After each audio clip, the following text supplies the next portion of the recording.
नहीं मैं घर भी नहीं बेबो रोना मैं वापस भेज देने मैं सिर्फ तेरे देखने वास्ते बुलाया देखे दादा मां मैं तेरे वास्ते बेबो मैं जितने भी होंगी तेरे एक दफा मिलनी है ना तेरे है ना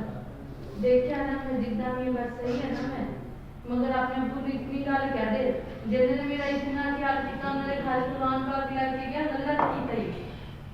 बेहतर यही है कि जाकर उन्होंने को माफी मंगे वो इंसान अच्छे है वो गलत कोई नहीं मैं उन्होंने कितना भी छोड़ गई हाँ समझ आई ना मैं किसी नाल भी नहीं रह रही मैं कभी कभी किते कभी कभी कभी साथ का बात करी दारूमान कभी किते क्यों केड़ी वजह से जिस टाइम मैं आख्या है दारूमान ने मैं आख्या ना मैं कि फोन नहीं करना क्यों फोन किया फिर इन्होंने केड़ी वजह तो दारूमान ने नहीं किया सी तो फोन किया तुसी तो पता करवाया क्यों मैंने क्यों नहीं सुकून देना रह दे रही किते भी तू नहीं होना बेबो नहीं होना मैं दोबारा तेन मिलना भी कभी नहीं हो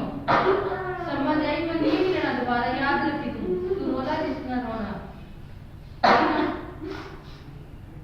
जिस टाइम तू मैं पीरियड बैठे थी रात में गेम खेल रहे थे चाचा ने साथ में पीरियड नहीं आते मैं क्या मैं कि तू कर रहा था